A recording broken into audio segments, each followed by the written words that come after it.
Pascal's Wager is a new Soulslike which was originally released on mobile platforms but recently got ported to Steam. When approached to make a video about it, I wasn't expecting much, but the levels and some of the game's features got me interested. While I have to point out that this is indeed a sponsored video, I was given complete freedom over what I express in the review and how I present the game. From the moment the opening cinematic plays, it is clear that the graphics don't hold up to current gaming standards and they seem noticeably worse than other indie Souls-likes, such as Mortal Shell or Hellpoint.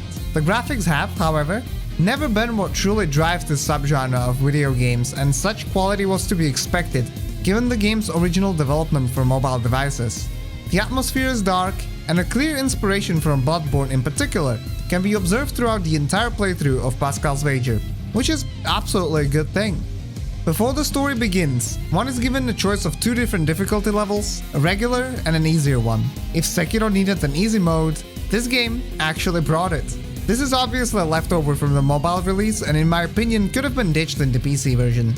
I went with the regular setting for optimal experience and an actual challenge, and suggest most people looking for a proper Souls-like experience to do the same. There's a decent amount of cutscenes at the beginning, and the voice acting can vary from genuinely impressive quality for some characters, but Teresa is still in Hajim. We have to go back, to borderline comedy for others. Lord Korea, I'm helping the mothers. The cutscenes made me quite impatient as I was really looking forward to giving the combat a try. The first impression was chunky.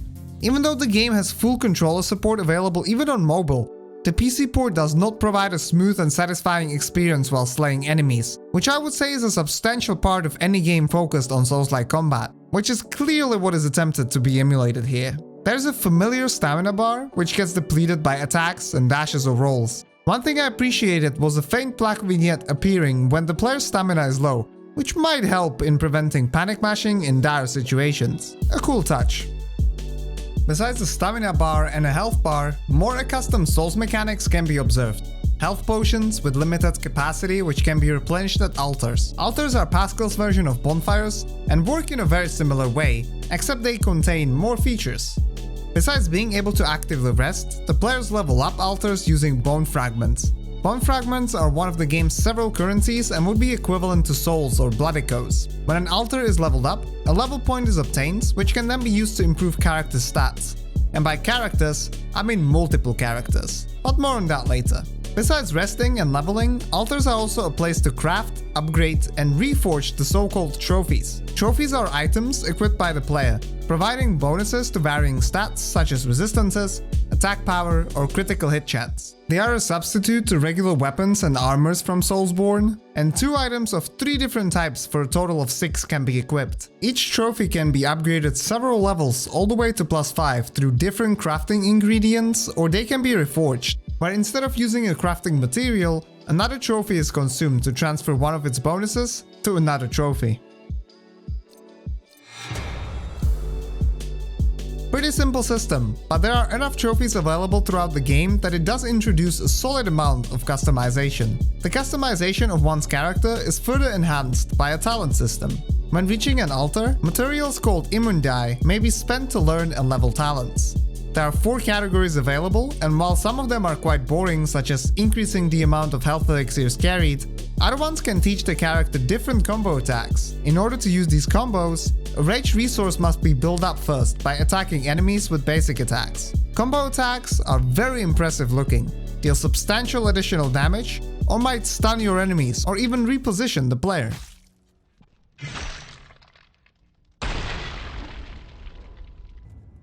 When progressing through the game, the main character is joined by 4 acquaintances, each of which represents a very different style of play and possesses their unique set of talents. While the combat wasn't initially all that impressive, when playing as Viola, a fast glass cannon character, the game sort of picked up for me even in that aspect of gameplay, and I started enjoying it even through some occasional junk.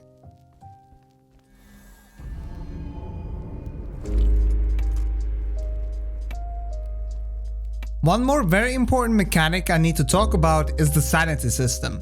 At first glance, the Sanity system seems silly to me. By attacking or being hit, the Sanity bar decreases. Once below a certain threshold, an abnormal status is reached. Within this status, the specific character receives certain penalties such as lower health bar or slower stamina gain after being hit. On the other hand, they also receive bonuses such as more damage, better crit chance, better drop rate, etc. When sanity is depleted completely, lunatic status is reached, and a shadow must be fought.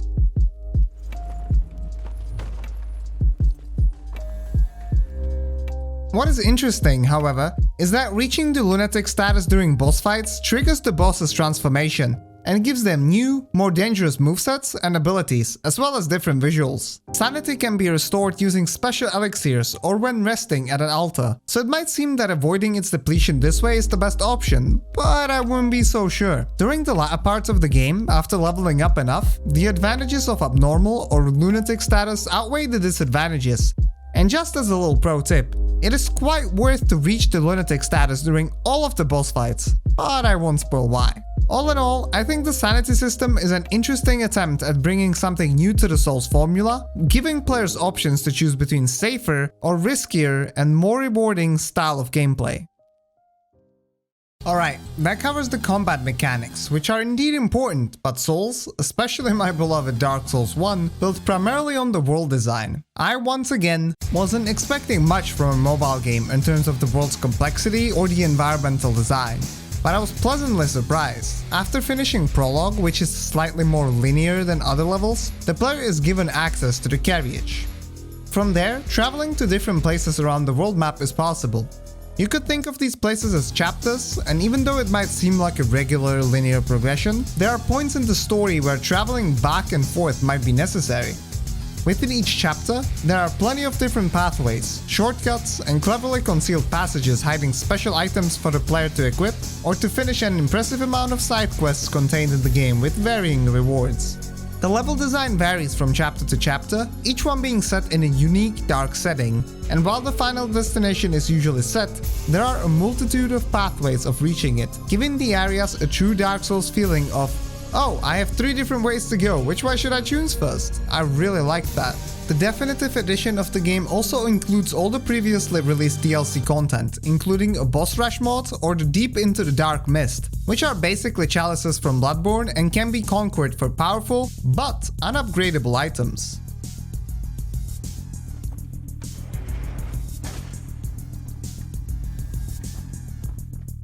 There are clear issues that the game has, which detract from the experience, but not in a way to make it unplayable. The aforementioned graphics, which are reminiscent of the early PlayStation 3 era, some junk in the combat, and mainly a clear imbalance between the characters. While each one enjoys unique abilities, certain characters are just way stronger and more fun to play than others, sort of incentivizing spending upgrade materials on only a select few.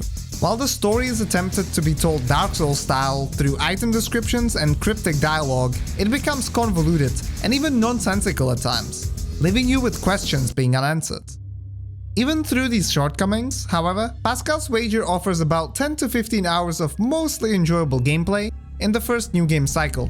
Decent, although not particularly impressive combat system, well-structured levels with inducements to explore and revisit most of the areas, and a solid amount of character customization.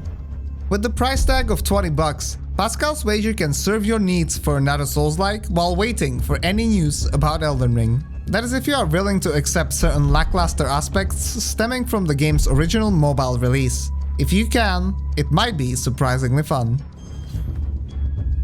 To end the video, I'll just leave you with some pure gameplay on the game's first big boss. If the game piqued your interest, you can check it out using the links below. Thank you for watching and have a great day. Sorrow keeps me sober.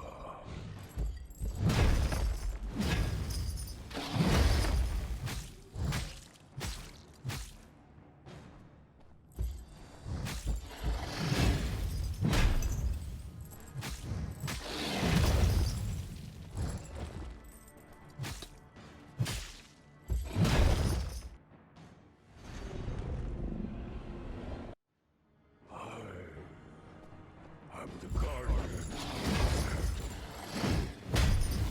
Shall we sacrifice?